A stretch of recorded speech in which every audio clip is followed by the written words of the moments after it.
ஆச்சி மசாலா எந்த சமையலும் ருசி தேடும் ரகசியம் 20 ரூபாய். No compromise. உங்க சைடுலயும் எங்க சைடுலயும். It's a GT promise. GT Holidays, South India's #1 travel brand. 26 வருட நம்பிக்கை, லட்சக்கணக்கான சந்தோஷ திருமணங்கள். கல்யாணம்னாலே தமிழ் மேட்ரிமோனி தான். 4 பெண்ணுக்கு அமைச்சரவையில் வாய்ப்பு கொடுத்துருக்காங்க. 7 பட்டியலினத்தை சார்ந்தவர்களுக்கு வாய்ப்பு கொடுத்துருக்காங்க. ஒரு சமூக நீதி அரசு அப்படின்னு எக்ஸாம்பிளாக இந்த அமைச்சரவை எக்ஸ்டென்ஷன் இருக்கு. சமூக நீதி பேசுகிற திமுக அதிமுக செய்யாததை விஜய் செய்திருக்கிறார், மறுக்கல. ஆனால் ஓட்டு யாருக்கு விழுந்திருக்கு? விஜய்க்கும் விசில்ஸுக்கு தான் ஓட்டு வந்திருக்கு. நீங்கள் செயல்பாடுகள் அதில் குறை இருக்குதுன்னு வச்சுங்க, அது யாருக்கு நெகட்டிவாக இருக்கும்? விஜய்க்கு தான் நெகட்டிவ். சட்டமன்ற உறுப்பினர்களில் 34 பேர் அமைச்சராக இருக்கலாம், 32 பேர் ஏத்தாச்சு, இன்னும் 2 தான் பாக்கி. அது 1 விசிக்காக்கும் 1 IUML தான் ஒதுக்கி இருக்கிறாங்க. ஸோ வெட்ட வெளிச்சம் ஆகிடுச்சு. அப்போ இன்னைக்கே பதவி எடுத்துக்கலாமே, என்ன இருக்கு? அந்த துறைக்காக நம்ம போய் பங்கேற்க வேண்டுமான்னு கண்டிப்பாக கோபம் இருக்கும் விசிக்காக்கு. இப்போ IUMLக்கு என்ன, இது மாதிரி சிறுபான்மை நலத்துறை ஒரு இஸ்லாமியர் தான் கொடுக்கணுமா? டாஸ்மாக் துறை கொடுங்க, ப்ரொவிஷன் எக்ஸைஸ் எங்களுக்கு கொடுத்துக்கூடாதுன்னு கேட்கலாம். ஆனால் கொடுக்குற இடத்துல உங்களெல்லாம் கூட்டு மந்திரி சபையில் சேர்க்கிறதே பெரிய விஷயம். ஆமாம், நீங்கள் திமுக செஞ்சுதா? விஜய் ஒரு ராஜதந்திரியா, அல்லது விஜயுடைய அரசியல் அவருடைய நகர்வுக்கு முன்னால் 2 திராவிட கட்சிகளும் மண்டியிட்டு விட்டதா? திமுக கூட்டணியில் இருக்கிற கூட்டணி கட்சிகள் எல்லாத்தையும் எக்ஸப்ட் பிரேமலதா அவர்களை தவிர எல்லாத்தையும் இழுத்துட்டு இவர் வச்சுக்கிட்டார். இங்கே அதிமுக 2 பிளந்தாச்சு. நாங்கள் அங்குதான் இருக்கிறோம் சொன்ன IUML அமைச்சர்கள் பங்கேற்குது. நாங்கள் கூட்டணியில் தான் இருக்கிறோம் என்று சொன்ன திருமாவளவன் அமைச்சர்கள் பங்கேற்க போகிறார். என்ன நிலைமைங்க? இந்த அரசியல் சூழலை பாருங்க. அதிமுக தரப்புக்கு விஜய் ஒரு பதவியை கூட கொடுக்கல. என்ன சார் நடக்க வாய்ப்பு இருக்கு? மறுபடியும் எடப்பாடியாரோடு பேட்சப் ஆயிடுவாங்களா பிரிந்து போன தரப்பு? பாவமா இருக்கு அதிமுகவை. பிரிந்திருப்பவர்கள் மீண்டும் இணைந்து செயல்படலாம் அப்படின்னு எடப்பாடி அறிவித்தாலும் அவர்களை சமாதானப்படுத்தி நீக்க முடியுமா? நீக்கினீங்கன்னா விஜய் கட்சி போயிடுவாங்க, நீங்களும் உங்க கட்சியில் போயிடுவாங்க. திமுக ஆதரவுடன் முதலமைச்சராக வேண்டும் என்றால் எடப்பாடி ஆசைப்பட்டார், அவருக்கு அந்த ஆசையை ஏற்றுக்கிட்டார். ஆனால் திருமாவளவன் முதலமைச்சராவதற்கு நீங்கள் ஆதரவானா கிடையாது, நான் முதலமைச்சர். அப்போ தான் முதலமைச்சராக வேண்டும், கட்சி தன் கட்டுப்பாட்டில் இருக்க வேண்டும், இப்படிலாம் ஆசைப்பட்ட எடப்பாடிக்கு கட்சி உடைய விட்டாரு. எனக்கு அரசியல் தற்காலிக ஓய்வு என்றால் அது பொய். என்னைக்கு நீங்கள் கடைசி நேரத்தில் அழுது ஒரு அனுதாப ஓட்டு வாங்கணும்னு நடிச்சா தெரியுமா, அன்றைக்கே தோற்று போய் விட்டார். நான் 20லேருந்து 25% தான் விஜய் ஜெயிப்பார் என்று எதிர்பார்த்தேன், அதை தவறு என்று உணர்ந்து விட்டேன். அப்படின்னா இனிமேல் திமுக ஜெயிக்காது அப்படின்னு அர்த்தம். இவரை எல்லாம் கட்சியில் மீண்டும் திமுக தலைவர் ஸ்டாலின் சேர்த்து கொண்டால் அதை விட பெரிய தவறு எதுவுமே கிடையாது. மிகப்பெரிய தோல்விதான். 2வது முறை ஆட்சிக்கு வர வேண்டும், கடந்த கால திமுக வரலாறுகளை ஸ்டாலின் முறியடிப்பார் அப்படின்னு சொன்ன இடத்தில் ஸ்டாலினே தோற்று போயிருக்கிறார். இந்த வருகிற உள்ளாட்சி தேர்தலில் இந்த பணம் கொடுக்குற பிஸ்னஸ் இருக்காது. ஏன்னா ஏற்கனவே திமுக நொந்து போயிருக்கான். ஆதனையர்களுக்கு அன்பு வணக்கம். இன்று நம்மோடு மூத்த பத்திரிகையாளர் பிளாக் அண்ட் ஒயிட் ஊடகத்தின் தலைமை ஆசிரியர் திருமிகு குபேந்திரன். வணக்கம் குபேந்திரன் சார். வணக்கம். தமிழ்நாட்டுடைய அமைச்சரவை இன்னைக்கு எக்ஸ்டெண்ட் ஆகிருக்கு. பல முக்கிய முகங்களுக்கு அமைச்சர் பதவி கொடுத்துருக்காங்க. ஒரு சமூக நீதி அரசு அப்படின்னு எக்ஸாம்பிளாக இந்த அமைச்சரவை எக்ஸ்டென்ஷன் இருக்கு. ஒரு 4 பெண்ணுக்கு அமைச்சரவையில் வாய்ப்பு கொடுத்துருக்காங்க. ஒரு 7 பட்டியலினத்தை சார்ந்தவர்களுக்கு வாய்ப்பு கொடுத்துருக்காங்க. எப்படி சார் பார்க்குறீங்க? திராவிட இயக்கங்களே செய்யாததை விஜய் செய்து விட்டார், இதுதான் ரியல் சமூக நீதி அரசாங்கம் அப்படிங்கிற துணியில் பலரும் பேசிக்கிட்டு இருக்காங்க. உங்களுடைய பார்வை என்ன சார்? முதல் கட்டமாக ஒரு 10 அமைச்சர், அப்புறம் கூடுதலாக ஒரு விரிவாக்கத்தில் 32 மொத்தமாக வந்திருக்கிறாங்க. போக போக பார்ப்போம். சமூக நீதி பேசுகிற திமுக அதிமுக செய்யாததை விஜய் செய்திருக்கிறார், மறுக்கலை. ஆனால் செயல்பாடுகள் தான் முக்கியம். பெரும்பான்மையான தொகுதிகளில் வெற்றி பெற்றிருக்கிற அந்த பட்டியலின மக்களுக்கு ஒரு நல்ல வாய்ப்பாக இந்த அரசாங்கம் அவர்கள் அமைச்சரவையில் பிரதிநிதித்துவம் படுத்தி இருக்கிறது, வரவேற்க வேண்டிய விஷயம். ஆமாம். ஆனால் போக போக செயல்பாடுகள் தான் பேசும். நீங்கள் இப்போ விமர்சிப்பவர்களுக்கு இது ஒரு விமர்சன பொருளாக கூட அமையும். ஆனால் நீங்கள் செயல்பாடுகள் அதில் குறை இருக்குதுன்னு வச்சுங்க, அது யாருக்கு நெகட்டிவாக இருக்கும்? விஜய்க்கு தான் நெகட்டிவ். கரெக்டாக சொன்னீங்க. அது ஏன்னா ஓட்டு யாருக்கு விழுந்திருக்கு? விஜய்க்கு தான் வந்திருக்கு. விஜய்க்கும் விசில்ஸுக்கு தான் ஓட்டு வந்திருக்கு. ஸோ இப்போது பதவியேற்றிருக்கிற எல்லோரும் புதியவர்கள், புதிய முகங்கள். செங்கோட்டையனை தவிர நிர்வாகத்துறையில் கொஞ்சம் ஓரளவுக்கு அனுபவம் வாய்ந்தவர் அருண்ராஜ் IRS, அவர் வந்து ஒரு எம்பிபிஎஸ் டாக்டர். ப்ளஸ் டிபார்ட்மெண்ட்ல இருந்தவர். ஆமாம், அதனால ஐஆர்எஸ் இருந்தவர் ஓரளவுக்கு நிர்வாகத்தை சுலபமாக கையில் எடுத்துட முடியும். மற்றவர்களுக்கு வந்து எல்லாமே புதிது. என்னதான் நீங்கள் இருந்தாலும் தண்ணி குடிக்க வச்சுருவாங்க. அதிகாரிகள் இதை சொல்லி அதை சொல்லி மாற்றுவாங்க. நீங்கள் விரும்பியது செய்ய முடியாது, மக்கள் கோரிக்கைக்கு வந்து தலை சாய்க்க முடியாது, நிறைய பிரச்சனைகள் இருக்கும். இதையெல்லாம் நீங்கள் கற்றுக்கொண்டு விஜய்க்கு வந்து நல்ல பேரை தேடி கொடுத்தா மட்டும்தான் இது நல்லாயிருக்கும். இல்லைன்னா யார் செய்கிற தவறும் விஜய்க்கு தான் கெட்ட பேர். அதனால் துறை ரீதியாக இப்போது ஒதுக்கீடு செய்யப்பட்டவர்கள் எல்லாமே புதிதானவர்கள். அதில் படித்தவர்கள் இருக்கிறார்கள், படிக்காதவர்கள் இருக்கிறார்கள். ஆனால் நிர்வாகம் என்பது ஓரளவுக்கு நேர்மையாக இருக்கணும். ஓகே, கடந்த ஆட்சி காலத்தில் நடந்த ஊழல்கள் அளவு குறைக்கப்பட வேண்டும். இதுதான் இப்போ வந்து பிரதானமாக எதிர்பார்க்க காரணம். நீங்கள் துட்டு கொடுத்துட்டு ஓட்டு வாங்கலை. ஆமாம், அந்த கலாச்சாரத்தை ஒழித்து இருக்கிறீங்க. 2 கட்சியும் துட்டு கொடுத்துருக்கு. அந்த துட்டுக்கு மரியாதை இல்லை. அப்படி இருக்கும்போது உங்கள் அமைச்சர்களுக்கு நீங்கள் இதை சொல்ல வேண்டும். இந்த ஓட்டு எனக்காக விழுந்த ஓட்டு, உங்களுக்காக விழுந்த ஓட்டு அல்ல. ஏன்னா யாரை நிறுத்தினாலும் அந்த கட்சியில் ஜெயிச்சிருப்பாங்க. விஜய் யார் வேணால் ஜெயிச்சிருப்பாங்க. ஆமாம். அப்படி இருக்கும்போது ஒரு ஒரு வரலாற்று சம்பவத்தை உங்களுக்கு சொல்கிறேன்.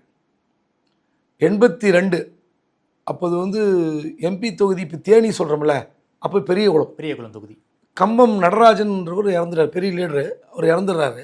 அப்போ பை எலெக்ஷன். அப்போது எஸ்கேடி ஜக்கையனை நிற்க வைக்கிறார். இப்போ எஸ்கேடி ஜக்கையன் தான் புதுசு. இப்போ ஒரு டிரான்ஸ்போர்ட் யூனியன்லாம் இருந்தார், தொழிற்சங்கத்தில் இருந்தவர். அவர் நிற்க வைக்கிறார். அப்போ வைகை கெஸ்ட் ஹவுஸில் முதலமைச்சர் எம்ஜிஆர் இருக்கிறார். அந்த எம்பி தொகுதி வந்து பெரிய தொகுதி, அவர் மைனாரிட்டி கம்யூனிட்டியும் கூட. ஸோ அதனால் வந்து வேறு யாராவது ஒரு பிரபலமான முகத்தை நிறுத்தியிருக்கலாம் அப்படின்னு கட்சியுடைய சீனியர்கள் எம்ஜிஆர் காதுபட பேசுகிறார்கள். எங்கள் வைகை டேம் கெஸ்ட் ஹவுஸில் பேசியெல்லாம் முடிச்சிட்டாங்க. அதுதான் எம்ஜிஆர் ஸ்டைல். எம்ஜிஆர் சொன்னார், அது ரொம்ப அங்கே நடந்த சம்பவத்தை அப்படியே சொன்னால் அது ரொம்ப சரியாக இருக்காது, ரொம்ப கொச்சையாக போயிடும். புரியுது. ஆனால் எம்ஜிஆர் செய்த செயல் அது. ஓகே, என்ன சொன்னார்னா, இப்போது விழுகிற ஓட்டு எம்ஜிஆர் என்ற பெயருக்கு தான். உங்களுக்கு விழுந்த ஓட்டு எம்ஜிஆருக்கு விழுந்த ஓட்டு தான், உங்களுக்காக நான் ஓட்டு இல்லை. அதனால் இந்த கேண்டிடேட்டை மாற்றுங்க, இவர் பிரபலமான முகம் இல்லை அப்படிலாம் சொல்லாதீங்க, போய் வேலையை பாருங்கள் அப்படின்னு சொல்லி அனுப்பிச்சு வச்சிடுறாரு. அந்த மாதிரி தான் விஜய் கட்சிக்கு விழுந்திருக்கிறது. ஸோ நீங்கள் துறை வந்து யார்கிட்ட வேணால் ஒப்படைங்க, ஆனால் துறை எப்படி நடத்த வேண்டும் அப்படின்னு பேக் அண்ட் டீமை வச்சு கரப்ஷனை குறைத்தால் போதும். ஓகே, அரசு பள்ளிகளை மேம்படுத்தினால் போதும், அரசு மருத்துவமனைகளை மேம்படுத்தினால் போதும், சாலைகளை மேம்படுத்தினால் போதும்.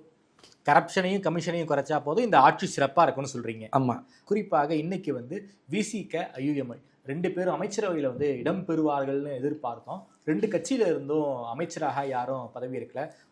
மோஸ்ட்லி இந்த வாரத்துக்குள்ளார இன்னொரு பதவியேற்பு விழா இருக்கும்னு சொல்கிறாங்க. ஏன் சார் இன்னைக்கு அவங்க பதவி இருக்கல? பதவி உள்ளே வந்திருக்கலாம், அமைச்சரவைக்கு ஆதரவு கொடுத்துட்டாங்க, 2 பேருமே வந்து வரப்போகிறோங்கிறத வந்து சூசகமாக சொல்லியாச்சு. அப்படி இருக்கக்கூடிய சூழலில் இன்னைக்கு ஏன் சார் அவங்க வந்து பதவி இருக்கல?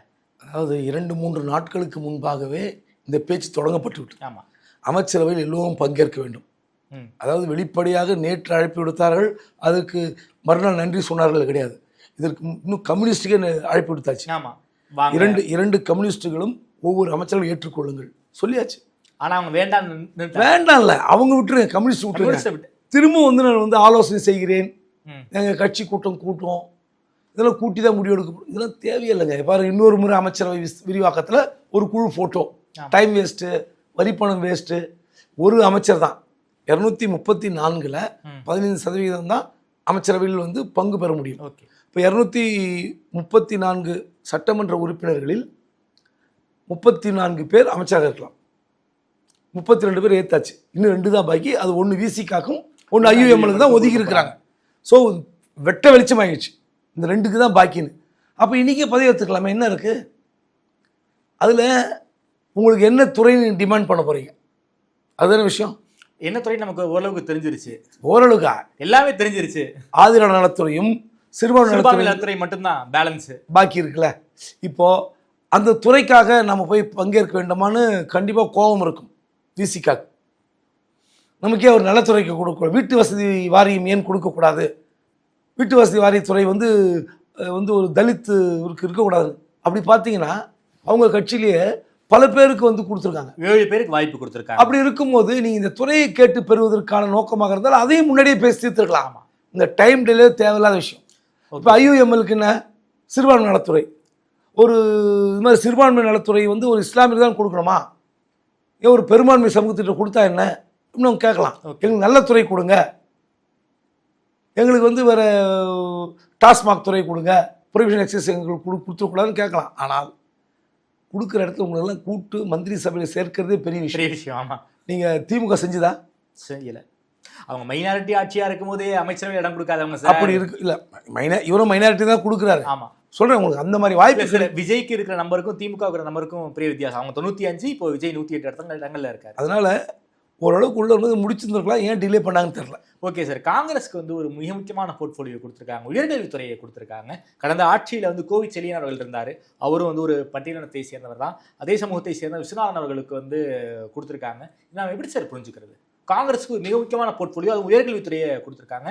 ஒரு 59 வருஷத்துக்கு பிறகு காங்கிரஸும் ஒரு நேரடியான அமைச்சரவையில் பங்கேற்கிறது. காங்கிரஸ்காரர்களும் மகிழ்ச்சியாக இருக்காங்க போல இருக்கே. இல்லை, விஸ்வநாதனுக்கு வந்து தமிழ்நாடு காங்கிரஸ்லேயே இன்னும் சொல்ல போனால் அகில இந்திய அளவில் காங்கிரஸ் கட்சியில் ஒருத்தருக்கு யோகம் அடிச்சிருக்குன்னா அது விஸ்வநாதனுக்கு தான். என்ன சார் சொல்கிறீங்க? ஆமாங்க, அவருடைய அரசியல் வந்து எனக்கு தெரிந்த நண்பர் தான். ஓகே.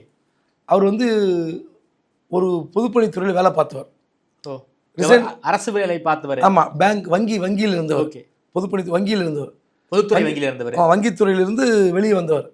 வெளியே வந்து திடீர்னு MP ஆகிறார். அதுக்கப்புறம் ராகுல் காந்தி தொகுதியோட இன்சார்ஜாக இருந்தார் கேரளாவில். ஓகே. அந்த வகையில் ராகுல் காந்திக்கு நெருக்கம். எங்கிருந்து வந்தாருன்னே தெரில. மேலூர் ஒரு பொது தொகுதி, ஆமாம், அதில் நின்று ஜெயிக்கிறார். தப்பு கிடையாது, உயர்கல்வித்துறை அமைச்சர். ஆனால் தமிழ்நாட்டின் மிக மிக மிக முக்கியமாக, அதுவும் தமிழ்நாட்டில் இந்த துறையைத்தான் ஒருவர் வந்து சீர்படுத்த வேண்டும் என்றால், என்னை கேட்டிங்கன்னா எத்தனையோ துறைகள் இருக்குது, எனக்கு ப்ரெஃபரன்ஸ் இருக்குது. ஆனால் நான் சொல்வது உயர்கல்வித்துறை. காரணம், தமிழ்நாட்டில் அரசு கல்லூரிகளில் மிக மிக மோசமான நிர்வாகம் இருக்குது. காரணம் என்னென்னா, பல கல்லூரிகளில் 70% டெம்பரரி ஆஃபீஸர், டெம்பரரி ஆசிரியர், பேராசிரியர்கள், தற்காலிக பேராசிரியர்கள், சம்பளம் குறைவு. எங்கே பாடம் நடத்துவோம், எப்படி பசங்க புரிஞ்சுப்பாங்க?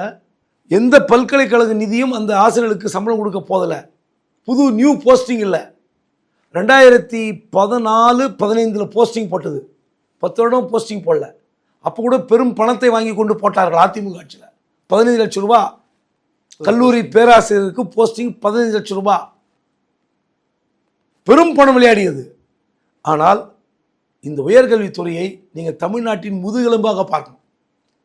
இதில் ஒரு பைசா லஞ்சம் கூட வாங்கக்கூடாத ஒரு கொள்கையோடு திடமாக இருக்கணும். பணி நியமனங்களில், கல்லூரி நிர்வாகத்தில், கல்லூரியில் தேர்தல் நடத்தலைங்க. இலங்கை தமிழர் பிரச்சனைலேருந்து ஆரம்பித்து எம்ஜிஆர் ஜெயலலிதா காலத்திலேருந்து திமுக வரை, திமுகவோட மிகப்பெரிய தோல்விக்கு இது ஒரு காரணமாக நான் சொல்வேன். மாணவர் அரசியலை முன்னெடுக்காது, மாணவர் பேரவை தேர்தலை நடத்தாத காரணம். கேட்டால் இலங்கை தமிழ் பிரச்சனை கலவரம் ஆச்சுது, அது ஒரு தகராறு ஆச்சுது. அதுதாங்க அரசியலுக்கு அரிச்சுடி கற்று தருகிற இடமே தாங்க. ஸோ உயர்கல்வித்துறையை அவருக்கு கொடுத்திருக்கிறார்கள். அதுவும் ராகுல் காந்தியின் மீது மதிப்பு வைத்து விஜய் செய்திருக்கிறார். அந்த மதிப்புக்கு இவர் வந்து எப்படி வந்து இடமளித்து செயல்படணுமோ அந்த அளவுக்கு செயல்படணும். ஓகே சார், அதிமுகவிலிருந்து ஒரு பிரிந்து வந்த அந்த 25 பேர் வந்து அமைச்சர் பதவிக்காக தான் வந்து விஜயை வந்து ஆதரிச்சாங்கன்ற ஒரு பேச்சுவார்த்தையெல்லாம் இருந்துச்சு. நாமளே அதை பற்றியெல்லாம் பேசியிருக்கோம் சார். அப்படிப்பட்ட சூழலில் அதிமுக தரப்புக்கு விஜய் ஒரு பதவியை கூட கொடுக்கல. என்ன சார் நடக்க வாய்ப்பு இருக்குது? மறுபடியும் எடப்பாடியாரோடு பேட்சப் ஆயிடுவாங்களா பிரிந்து போன தரப்பு? எனக்கு பாவமாக இருக்குது அதிமுகவை. என்ன சார் சொல்கிறீங்க? விஜய் ஒரு ராஜதந்திரியா, அல்லது விஜயுடைய அரசியல் அவருடைய நகர்வுக்கு முன்னால் 2 திராவிட கட்சிகளும் மண்டியிட்டு விட்டதா? நீங்கள் என்ன வேணால் தலைப்பு வச்சுங்க, தமிழில் கூட இது யூஸ் பண்ணிங்க. உண்மையில் அப்படி ஒரு சிந்தனை வளரக்கூடிய நேரம் இது. நீங்கள் அதிமுகவில் யார் தவறு செய்தார்கள்? எடப்பாடி தவறு செய்தாரா, அல்லது CV சண்முக வேலுமணி தரப்பு தவறு செய்தா? இந்த பஞ்சாயத்து பேசிக்கிட்டே இருக்கலாம். ஆமாம், பேசிக்கிட்டே இருக்கலாம். திமுக ஆதரவுடன் முதலமைச்சராக வேண்டும் என்றால் எடப்பாடி ஆசைப்பட்டார், சரிங்களா? அவருக்கு அந்த ஆசையை ஏற்றுக்கிட்டார். ஆனால் திருமாவளவன் முதலமைச்சராவதற்கு நீங்கள் ஆதரவானா? கிடையாது, நான் முதலமைச்சர்னேன். அப்போ தான் முதலமைச்சராக வேண்டும், கட்சி தன் கட்டுப்பாட்டில் இருக்க வேண்டும், இப்படியெல்லாம் ஆசைப்பட்ட எடப்பாடிக்கு கட்சி உடைய விட்டாரு. எதுக்கு விட்டார்? கட்சி உடைவதற்கு. நான் கேட்குறேன் சரியா? கட்சி உடையதுக்காக வாய்ப்பு விட்டார். சரி, அவங்க ஒரு குரூப் வந்து எம்எல்ஏ இருந்தால் பத்தாது, அதிகாரத்தில் இருக்கணும் ஆசைப்படுறாங்க. ஒரு பிளவு ஏற்பட போகிறது. சரிப்பா, நான் உள்பட விஜய் கட்சி ஆதரவு தருகிறேன், கட்சி உடைக்காதீங்க. நான் பொய்ச்சல் இருக்கணுமா வேண்டாமா, இல்லை பெருந்தன்மையை ஒதுக்கிட்டோமா, என்னை ஒதுக்குறீங்களா, நீங்கள் முடிவு பண்ணுங்கன்னு முதல் நாளே இப்படி ஒரு திட்டத்தை வைத்திருக்கணும். ஏன் கட்சி உடைய விட்டீங்க? யார் தப்புன்ற டிபேட் நான் வேற, ரெண்டு பக்கம் நான் பேச முடியும், யார் தவறு செய்தார்கள். ஆனால் திமுக இந்த பிரச்சனை இல்லை. திமுக வந்து அப்படி கலகம் வெடிக்கலை. அதாங்க திமுக. புரியுதா உங்களுக்கு? ஒரு பிரச்சனை வருகிறது, 2 நாட்களில் ஒரு மீட்டிங் போடுறாங்க. தேர்தல் தோல்விக்கு நானே பொறுப்பு, தேர்தல் தோல்வி குறித்து ஒரு கமிட்டி போடுகிறோம் ஆராய்வதற்கு, விசாரணை நடத்துவதற்கு. அதாவது அரசாங்கத்தில் ஒரு பழமொழி உண்டு, ஒரு பிரச்சனை வந்து விட்டால் ஒரு கமிஷன் போடுங்க, அந்த நேரம் கோபத்தை தணிக்க முடியும். பாருங்க, ஒரு ஓய்வு பெற்ற நீதிபதி தலைமையில் ஒரு கமிஷன் போடுவாங்க அரசாங்கத்தில். திமுக அதை பிடிச்சா இல்லையா? நீ என்ன பண்ணியிருக்கணும்? எடப்பாடி பழனிசாமி என்ன பண்ணியிருக்கணும்? தெளிவாக அறிவிப்பு, தேர்தல் தோல்விக்கு பொறுப்பேற்கிறேன், தோல்வி குறித்து ஆராய்வதற்கு ஒரு கமிட்டி போடப்படும். புரிஞ்சு போச்சு. அமைதியாக இருந்திருப்பாங்க. ஏற்றுக்கணுங்க, ஏற்றுக்கிட்டீங்கன்னா பிரச்சனை இல்லை. சரி, இந்த பக்கம் உங்கள் பிளவு ஏற்பட போகிறன்னு தெரிந்த பிறகு நீங்கள் எல்லோரும் நீக்கிறீங்க. ஏன் ஒரு 10 நாள் பொறுத்துருக்கலாமே? நீங்கள் அவங்க ஆதரவு கொடுத்தாங்க, ஒரு அமைச்சராகிற பட்சத்தில் நீக்கிடலாம். இப்போ எல்லாம் நீக்கிட்டாங்க. 25 பேரில் பல பேர் மாவட்ட செயலாளர்கள் நீக்கிட்டாங்க. இப்போது தருமபுரி, கிருஷ்ணகிரி அந்த பகுதியில் பாலக்கோடு அன்பழகனுக்கு எதிராக அங்கே இருக்கிற ஒருத்தரை, ரொம்ப இளைஞரை நீங்கள் மாவட்ட செயலாளர் போட்டாச்சு. அதே மாதிரி வேலுமணி தரப்புக்கு எதிரான மாவட்ட செயலாளர். அந்த ஒவ்வொரு மாவட்டத்திலும் ஒரு கோஷ்டிக்கு எதிர் கோஷ்டி இருக்கும், அதிருப்தி கோஷ்டி இருக்கும். மாவட்ட செயலர் சி.வி. சண்முகத்துக்கு எதிராக இப்படி ஒவ்வொரு பகுதியிலும் நீங்கள் எதிர் கோஷ்டி கையில் எடுத்துட்டீங்க. நீங்கள் கரூர் மாவட்ட அரசியலில் எம்ஆர் விஜயபாஸ்கர் முதல்ல செந்தில் பாலாஜி எதிராக இவர் வந்த பிறகு பட்டாசு வெடிச்சு கொண்டாடுனாங்க. அதே மாதிரி புகழூர் டவுன் பஞ்சாயத்து தலைவர் கமலக்கண்ணனை போடுறாரு மாவட்ட செயலாளராக. யார்? எம்ஆர் விஜயபாஸ்கர் எதிராக மாவட்டம் ஃபுல்லாக பட்டாசு வெடிக்கிறான். யார்? எம்ஆர் விஜயபாஸ்கர் எதிராக. இப்போ இந்த நேரத்தில் விஜய் பக்கம் போல 25 பேர் ஆதரவு கொடுத்தும் விஜய் பக்கம் விஜய் அமைச்சராக முடியல. அது விஜய் செய்த தவறா, அது வேற பஞ்சாயத்து. இப்போ திரும்ப இங்கே வராங்க எடப்பாடியார்கிட்ட. எப்படி நீங்கள் அவங்க போட்டவங்க சும்மா இருப்பாங்களா? அவங்க 10 நாள் வண்டி எடுத்து சுற்றிட்டாங்களே மாவட்ட செயலாளர். இப்போ ஏகப்பட்ட நெருக்கடிங்க, 2 பக்கம் நெருக்கடி. பிரிந்திருப்பவர்கள் மீண்டும் இணைந்து செயல்படலாம் அப்படின்னு எடப்பாடி அறிவித்தாலும் அவர்களை சமாதானப்படுத்தி நீக்க முடியுமா? நீக்கினீங்கன்னா விஜய் கட்சி போயிடுவாங்க. இப்போ புது மாவட்ட செயலர் போட்டிங்களா, நீங்கள் விளக்குனீங்கன்னா நீங்களும் உங்கள் கட்சியில் போயிடுவோம். எடப்பாடிக்கும் சிக்கல், இவர்களுக்கும் சிக்கல். ஓகே சார், கட்சி பிரச்சனை முடிவுக்கு வந்துடுமா சார்? சேர்ந்துருவாங்களா? இதற்கு பதில் கிடையாது, பதில் சொல்ல முடியாது. அதான் சொன்னேன், சரி, விஜய் ராஜதந்திரியா அப்படின்ற ஒரு பேசு பொருள் எப்போ எழுமுன்னா, திமுக கூட்டணியில் இருக்கிற கூட்டணி கட்சிகள் எல்லாத்தையும் எக்ஸப்ட் பிரேமலதா அவர்களை தவிர எல்லாத்தையும் இழுத்துட்டு வந்து இவர் வச்சுக்கிட்டார். அங்கே தனிமரமாக நிற்குது திமுக வந்து கூட்டணி இல்லாமல் வெற்றி பெறுவதற்கான வியூகத்தை வகுக்கணும். அடுத்து வர உள்ளாட்சி தேர்தலில் அது வேற. இங்கே அதிமுக 2ஆக பிளந்தாச்சு. இப்போ பாருங்க, விஜய் கட்சி சோலவா இருக்கு. எஸ், திமுக கூட்டணியில் இருக்கிற கட்சிகள் எல்லாத்தையும் உருவியாச்சு. ஆமாம், அதாவது வைகோ நாங்கள் அங்குதான் இருக்கிறோம் சொன்ன ஐயுஎம்எல் அமைச்சர்கள் பங்கேற்குது. நாங்கள் கூட்டணியில் தான் இருக்கிறோம் என்று சொன்ன திருமாவளவன் அமைச்சர்கள் பங்கேற்க போகிறார். திமுக கூட்டணியில் நீடிக்கிறோம் என்று சொன்ன இடதுசாரிகள் இங்கே ஆதரவு. என்ன நிலமுங்க, தனியாக நிற்கிறாங்க. என்ன இல்லை, இந்த அரசியல் சூழலை பாருங்க. எனக்கு இதில் பெரிய பரிதாபம் யார் மேலே வருதுன்னா, திருமாவளவன் மேல் தான்.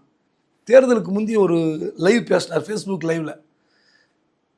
தேர்தலுக்கு பின் தமிழ்நாடு அரசியல் மாறும், களம் மாறும்லாம் பேசணும்ல. ஒருவேளை யூகிச்சிருந்தாருன்னா அவர் உண்மையிலே விஜய் கட்சி போயிருக்கலாம்.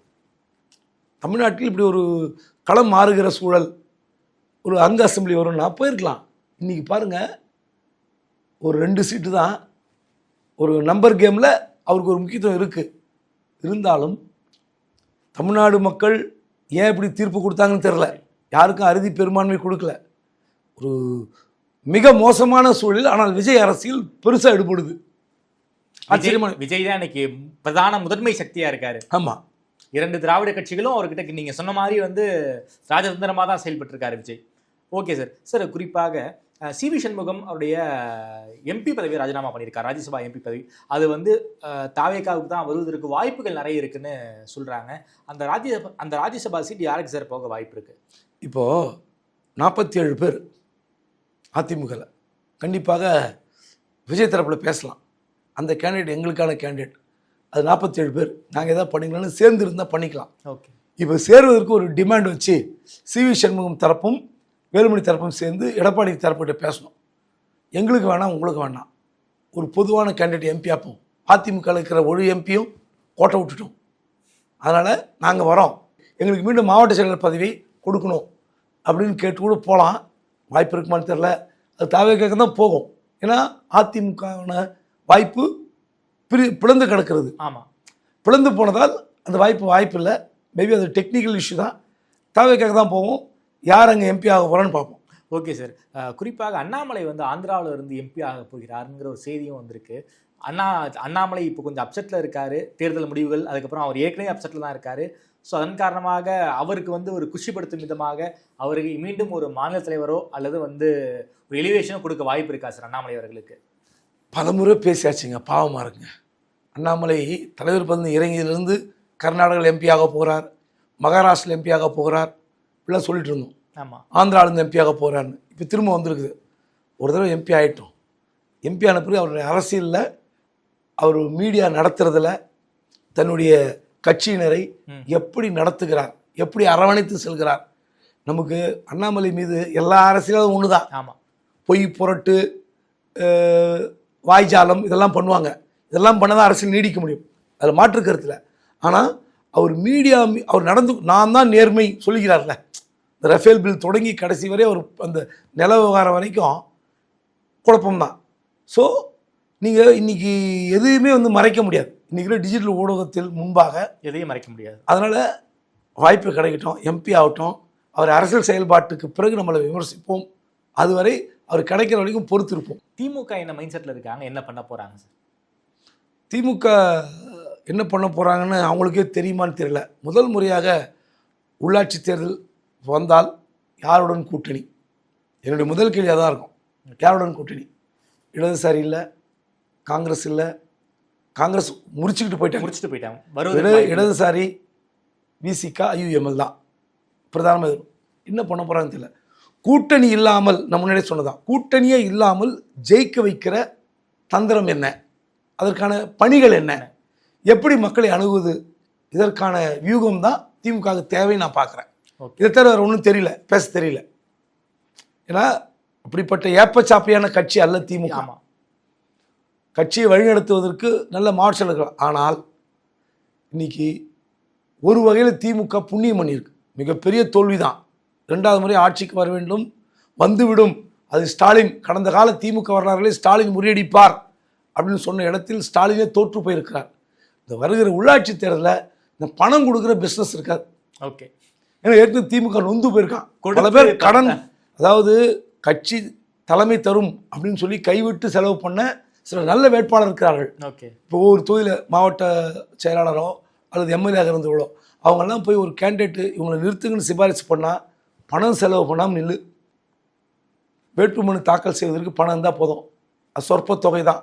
வேட்புமனு கட்டுங்க, பணமே கொடுக்காத, ஜெயிச்ச வந்தீங்கன்னா வா.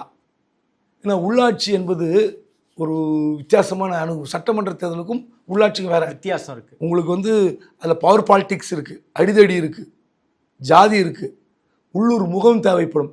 இதெல்லாம் தாவேக்காக்கு இருக்கான்னு நமக்கு தெரியாது. ஆனால் என்னுடைய ஒரு சின்ன கருத்து தான் அது. ஒருவேளை அதிமுக அவங்க சேர்த்துன்னு வச்சிங்களேன், உள்ளாட்சியில் மிகப்பெரிய ப்ளஸ்ஸாக இருந்திருக்கும். திமுகவுக்கு எதிராக ஃபைட் பண்ணக்கூடிய கெப்பாசிட்டியை தெரிந்தவர்கள் அதிமுக. அந்த வகையில் உள்ளாட்சி தேர்தலில் அவர்களுக்கு தேவைப்பட்டிருப்பார்கள். ஆனால் என்ன சொல்லுவாங்கன்னா, சார் நாங்கள் பணமே கொடுக்கல சார் எம்எல்ஏ தேர்தலில், இதுக்கும் அப்படி தான் பாருங்கள், போட்ட இடத்துல ஜெயிப்புன்னு நினைக்கலாம், பார்ப்போம் எப்படி என்ன நடக்குதுன்னு பார்ப்போம். பிடிஆர் சார் அவர் வந்து தற்காலிக ஓய்வா இல்லை நிரந்தர ஓய்வா சார்? அதுவும் இல்லாமல் நேற்று ஒரு ப்ரொஃபைல் ஃபோட்டோ வந்து ஃபேஸ்புக்கில் ஒன்று போட்டிருந்தாரு. பின்னாடி அசோக சக்கரம் பேனர் கோட் சூட்டோட போட்டிருந்தாரு. இது சிக்னல் கொடுக்க விரும்புகிறாரா திமுக தலைமைக்கு பிடிஆர் அவர்கள்? அதெல்லாம் நான் உங்கள் டிபேட்டில் பேசினேன், ஞாபகம் இல்லை, பல டிபேட்டில் பேசினேன்.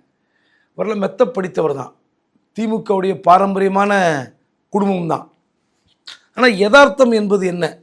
ஒன்று நேரு மாதிரி, ஐ பெரியசாமி மாதிரி, எம்ஆர்கே மாதிரி கள அரசியலை கையில் எடுப்பதில்லை. ஆமாம், அதில் நிறைய விஷயங்கள் இருக்குது. கள அரசியல்னால் வேறு. ஆனால் மேல்தட்டு அரசியல் செய்து கொண்டு அந்த மதுரை மேயருடைய கணவரை வைத்துக்கொண்டு செய்த ஊழல் என்ன? அதில் விஜிலன்ஸ் ரிப்போர்ட்லாம் போட்டாங்க, எவ்வளோ பெரிய ஊழலாம் வந்தது ஞாபகம் இருக்கா? மதுரை மாநகராட்சியில் என்ன ஊழல்? அப்போது அதெல்லாம் அனுமதிச்சது யார்? உங்களுக்கு தெரியுமா தெரியாதா? உங்களுக்கு வந்து அப்படியே தாம்பாளத்தட்டில் எடுத்துன்னு வந்து பதவி கொடுக்கணும், இல்லைன்னா ஓடி போயிடுவீங்க. அந்த மைண்ட் செட்டுக்கு வந்துட்டாரா? அதுதாங்க மீனிங்கு. நீங்கள் நான் வந்து 20-25% தான் விஜய் ஜெயிப்பார் என்று எதிர்பார்த்தேன், அதை தவறு என்று உணர்ந்து விட்டேன். 35% தொட்டு விட்டார் அப்படின்னா என்ன அர்த்தம்? இனிமேல் வந்து திமுக ஜெயிக்காது அப்படின்னு அர்த்தம்?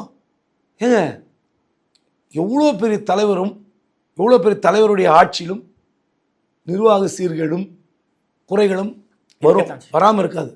எவ்வளோ பெரிய தலைவர் ஆட்சியிலும் குற்றம் குறைகள் வரும். அதை எதிர்த்து அரசியல் செய்து மக்கள் மனதை பிடித்து ஆட்சிக்கு வருவது தான் எதிர்க்கட்சி அரசியல். விஜய் ஆட்சி நல்லாட்சியாக வளரணும்னு ஆசை தான், நமக்கு ஒன்றும் இல்லை. தப்பு நடக்காதுன்னு உத்தரவாதம் கொடுக்க முடியுமா? நிச்சயமாக முடியாது. அப்படி இருக்கும்போது நீங்கள் பாருங்கள், ஒரு ஊரகத்துறையில் டெண்டர் விட்டு அன்றைக்கே க்ளோஸ் பண்ணாங்கன்னு உடனே சஸ்பெண்ட் பண்ணுறாங்க. அது அதிகாரிகளாக செய்தார்கள்னு நம்ம நம்ப முடியுமா? அதிகாரிகள் மட்டுமே தவறு செய்தார்கள் தெரியுமா? எங்கிருந்தோ ஒரு உத்தரவு வந்திருக்காதா? இப்படி வருகிற குறையைத்தான் பிடிச்சிக்கணும். ஓகே, அப்படி இருக்கும்போது நான் மீண்டும் வந்து சில தற்காலிக ஓய்வு எடுத்துக்கொண்டு மீண்டும் நான் புத்துணர்வோடு வருவேன்னா திமுக ஆட்சிக்கு வருவீங்களா? திமுக ஆட்சி வர சூழ்நிலை சீட்டு வாங்கிக்குவீங்க, அப்படி தானே? மாப்பிள்ளை சபரிசனை பிடிச்சா அவங்க சொந்தக்காரு சீட்டு வாங்கி கொடுத்துருவாரு. அதான அர்த்தம்? முதல்ல ஒரு தோல்விக்காக பயந்து ஓடவே கூடாதுங்க. அரசியலில் துணிச்சலாக நிற்கணுங்க. 1991 கலைஞர் பார்க்காத தோல்வியா? 2001 37-40 தான் திமுக பார்க்காத தோல்வியா? 2011 எதிர்கட்சி அந்தஸ்து கூட வரல, திமுக ஆட்சிக்கு வரலையா? ஏன் ஓடி போனோம்?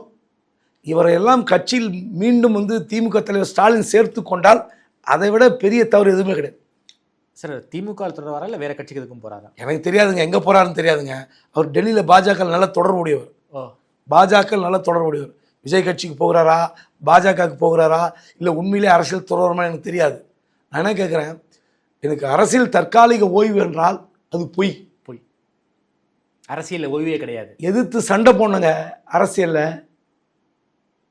என்னைக்கு வந்து நீங்கள் கடைசி நேரத்தில் அழுது அந்த ஒரு அனுதாப ஓட்டு வாங்கணும்னு நடிச்சா தெரியுமா? அன்றைக்கே தோற்று போய் விட்டார். இவரெல்லாம் வந்து அந்த என்னைக்கு ஒரு ஆடியோ லீக் ஆச்சு தெரியுங்களா? இதே வந்து வேறு அமைச்சர் இப்படிப்பட்ட ஆடியோ லீக் வந்திருந்தால் அவர் அமைச்சர் இருந்திருக்க மாட்டார். வச்சிருந்துருப்பாங்களா? திமுக இருக்க மாட்டாங்க. மாப்பிள்ளை சிபாரிசில் தப்பித்து கொண்டிருந்தார், அவ்வளோதான். யதார்த்தம்னா என்னன்னு தெரியாதவர் அரசியலில். ஒரு ஐடிவிங்க அவர்கிட்ட இருந்தது, சோஷியல் மீடியாவில் எழுதியிருக்காங்க பாருங்கள். தேர்தல் நேரத்தில் எப்படி நடந்து கொள்ள வேண்டும் என்று பிடிஆர் பழனிவேல் தியாகராஜன் தெரியலன்னு சோஷியல் மீடியாவில் எழுதியிருக்காங்க. ஒரு பானை சோறுக்கு ஒரு சோறு பதம், அதுதான் அந்த வார்த்தை. ஓகே சார், ரொம்ப நன்றி சார். தமிழ்நாட்டில் இறங்கி பல்வேறு கேள்விகளுக்கு ரொம்ப ஆவல் சொல்லியிருக்கீங்க, பல்வேறு விஷயங்களை உடச்சி பேசியிருக்கீங்க. நேரம் எடுத்து பேசி நன்றிக்கு வேதன் சார். நன்றி.